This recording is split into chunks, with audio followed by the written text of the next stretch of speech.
So just a quick video today on one of the newer functions within Microsoft Access. This is the ability to change the theme. So here you have the old theme that we're used to. It's kind of a light, very light white or gray background. It's very standard. And if you go in the newer versions into File and then Options, and here you have Office theme, the default is white, or use system setting, it's really the same value and the same color scheme. But if you put this onto black and then hit OK, this is the darker version. It was actually a setting for dark or dark gray.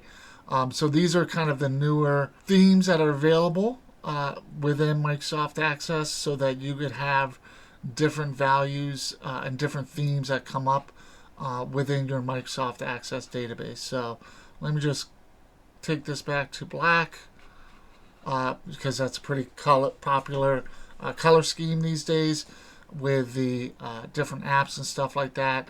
And you can see that all of this background is now in black. So that's now available in more modern, newer versions of Microsoft Office. Thank you for watching. Please don't forget to like, subscribe, and comment. Please also share. Please go ahead and check out my other videos on my page. Have a great day.